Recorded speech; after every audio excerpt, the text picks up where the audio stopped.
ধরবো ব্যাগ, না পারলে দেবে আমাকে।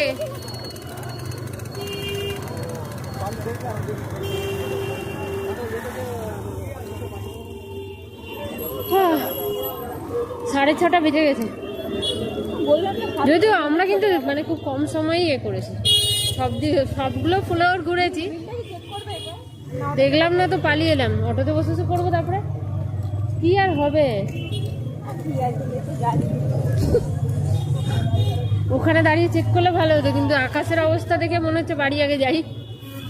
শিয়ালদা স্টেশনটা ভালো লাগছে, শিয়ালদা স্টেশনটা ভালো লাগছে দেখতে, কি সুন্দর লাল। ও বাবা, সবুজ হয়ে গেল।